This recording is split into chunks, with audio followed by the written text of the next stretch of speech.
masa penjajahan Belanda dan Indonesia, ada satu jenderal yang jatuh cinta kepada pribumi dan jenderal itu terkenal sangat kejam. Sudahlah Kumala, Anda hanya harus mengikuti permintaanku untuk menikahimu. Itu saja. Apa-apaan Anda? Saya reka saja. Alah, kamu hanya seorang nenek tua. Anda itu benar-benar tidak kasar. Anda tidak pantas untuk menjadi suami dari putri saya. Berisik kau. Kenapa kamu begitu kasar, Gerard? Apa kamu bisa sedikit lembut? Baiklah, baik, saya akan bersikap lembut. Tapi Anda hanya harus mengikuti permintaan saya. Jika tidak, keluarga Anda tidak akan selamat. Baiklah. Akhirnya Gerard dan Kumala menjalani pernikahan dan mereka dikaruniai 3 anak. Pada suatu hari, anak pertama dan kedua dari Kumala dan Gerard baru pulang dari berjalan di pemukiman sekitar. Bro, kita duduk di sini aja yuk. Boleh. Frey, sudah lama kita nggak bersosialisasi. Apakah kamu memperhatikan sekitar tadi? Oh iya bro, bro juga mengetahui tentang pribumi nggak? Iya, aku tahu. Tapi Fadil tidak ingin membahas tentang pribumi sedikit pun. Padahal dia saja menikahi Mother. Oh iya, Mother kan orang Indonesia bukan bro? Mengapa Father begitu membenci pribumi, tetapi malah menikahi Mother? Apakah karena Mother cantik?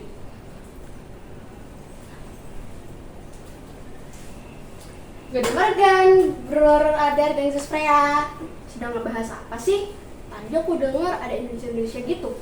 Bukannya Father sudah melarang kita untuk membahasnya. Makanya kamu jangan terlalu berisik ya, Nah. Sebenarnya kita ini lagi penasaran saja Indonesia itu dulunya seperti apa. Kenapa tidak nanya langsung kepada Mother? Tapi jangan sampai Father tahu. Kalau Father tahu, kan marahnya nanti seperti ini. Tumben kamu pinter, Ana. Mereka bertiga berinisiatif untuk bertanya kepada Kumala. Tetapi pada pagi hari itu Gerard sedang menjalankan tugasnya. Jadi mereka bertiga tidak perlu khawatir. Adar, Freya, dan Tiana berjalan menuju ke kamar Kumala. Sedangkan para tentara hanya menjaga di luar rumah saja. Mother, bolehkah aku bertanya? Ya, Tianaku. Tuh, Brother Adar dan Sus Freya ingin bertanya, Mother. Mother, aku penasaran mengenai Indonesia. Mengapa warga sekitar kelihatan murung ya? Gini anakku yang manis, bahwa Indonesia saat ini sedang berada pada masa penjajahan. Kamu heran gak sih sama Father kenapa dia melarang kita? Karena saat ini dia sang penguasa berkuasa. Semua pribumi tidak diperbolehkan untuk berkegiatan seperti biasa. Apalagi mereka juga disuruh sampai meninggalkan kebudayaannya. Emangnya budaya seperti apa, Mother? Apakah itu penting sekali bagi Indonesia? Iya, Adar. Kebudayaan itu sangat penting bagi Indonesia. Kebudayaan yang masih tersisa saat ini cuma batik.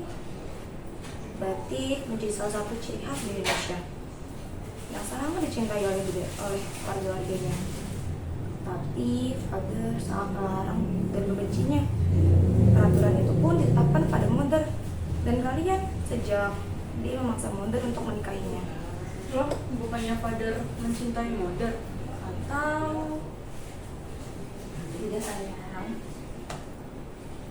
Tapi biarlah, itu sudah 20 tahun yang lalu. aku jadi penasaran dengan apa tuh namanya? Batik.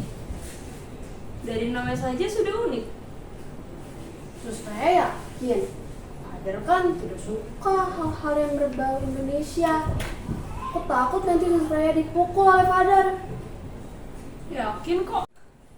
Freya dan saudaranya memutuskan untuk mendalami kebudayaan batik secara diam-diam, yang tentunya dibantu oleh beberapa kalangan muda. Saat mereka menuju ke tempat pembuatan batik, ternyata ada seseorang yang memperhatikan mereka.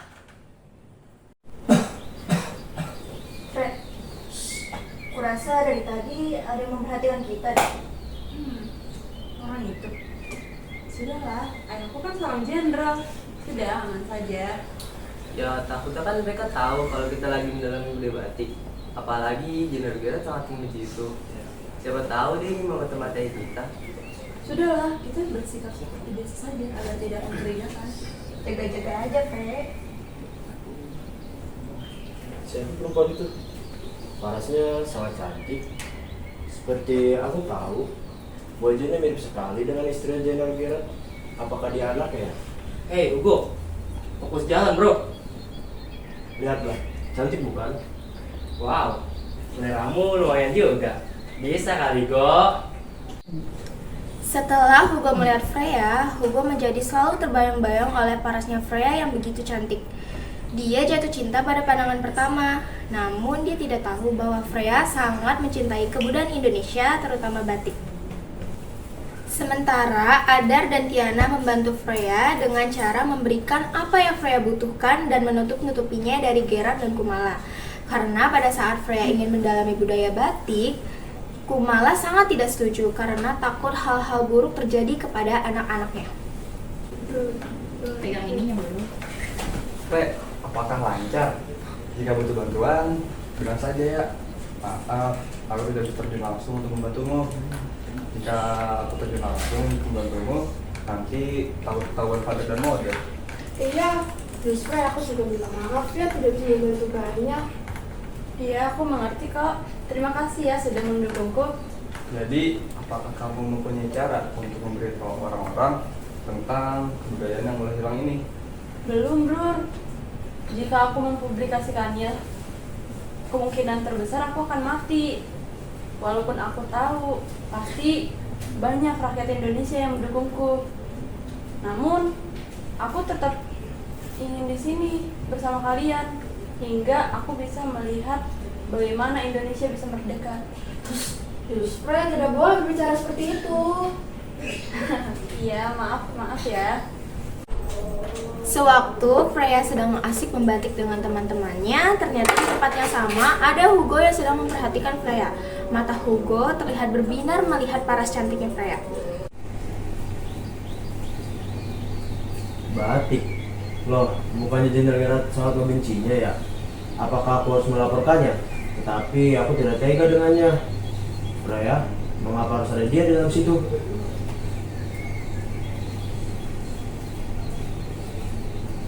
Oi, maaf ya kita telat dikit. Tapi ngomong-ngomong di depan sana itu siapa ya, Bre? Bukannya itu laki-laki yang belum main memperhatikan kita ya? Coba saya lihat dulu ya. Kalian jangan kemana-mana, oke? Halo Freya, itu namamu kan? Anak Jenderal Gerard. Iya, benar sekali. Apakah kamu sedang memata-matai kami? Langsung saja, saya tertarik dengan Anda. Apakah Anda menyukai kegiatan ini? Tapi Jenderal Gerard tidak menyukai ini. Saya laporkan Anda ke Jenderal atau Anda ikut dengan saya. Hei, apakah kamu sedang mengancam saya? Anda pikir saya dan teman saya takut? Ingat baik-baik, kami tidak takut mati. Kurang ajar. Bukannya Anda anak dari seorang Belanda? Apalagi Anda anak dari seorang jenderal. Apakah Anda pantas berbicara seperti itu? Tidak usah membawa nama jenderalmu yang tidak untung itu. Sudah diberi tempat tinggal, namun tetap saja menginjak-injak pribumi. Baiklah, saya paham. Anda pasti membenci orang Belanda. Namun ancaman saya tetap berlaku. Keesokan harinya, Hugo datang lagi ke gubuk itu untuk membicarakannya dengan Freya. Bagaimana? Apakah Anda sudah memutuskannya? Saya sudah memikirkannya dengan matang. Saya menerima tawaran Anda untuk menikahi saya. Oh iya, saya juga meminta maaf atas perkataan saya kemarin. Saya paham, pasti Anda sangat marah. Namun percaya kepada saya tidak berperilaku seperti banyak orang Belanda di sini. Perkenalkan, nama saya Guduk-Guduk. Freya, saya Freya van Hoovel. Perempuan cantik seperti Anda tidak pantas berbicara seperti itu. Baiklah, besok saya akan mengadakan acara batik dan menyebarkan acara tersebut. Selama seminggu, Freya selalu bertemu dengan Hugo. Freya merasakan rasa ketertarikan kepada Hugo. Ia bingung karena sebelumnya ia tidak pernah merasakan hal ini. Halo semuanya, selamat malam. Malam. Perkenalkan, nama saya Guduk-Guduk. Di sini saya akan memperkenalkan calon istri saya. Halo, perkenalkan saya Freya Van Hovel sebagai calon istri Hugo. Di sini saya ingin memperkenalkan proyek saya. Benda ini bernama batik. Lihatlah corak dan warnanya. Sangat menarik, bukan? Halo. Hugo! Dasar banget.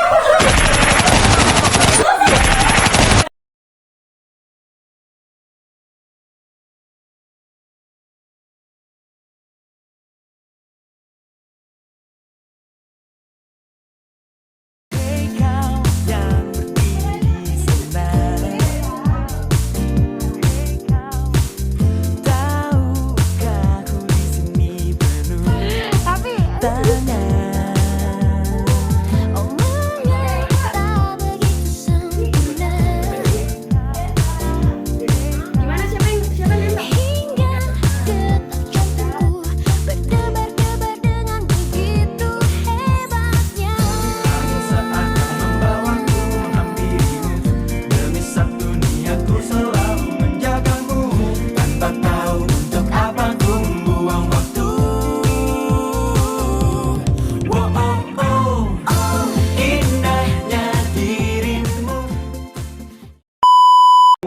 Itu saja.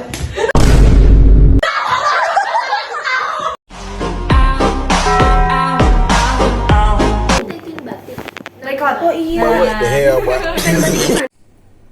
Halo semuanya.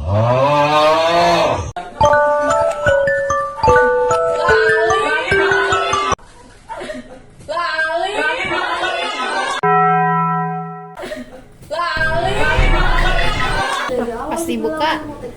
Pasti buka.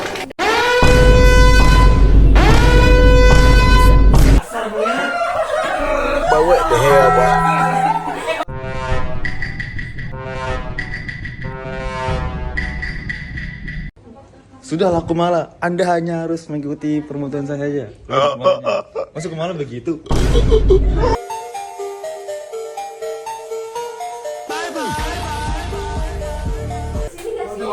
Jadi biar kelihatan.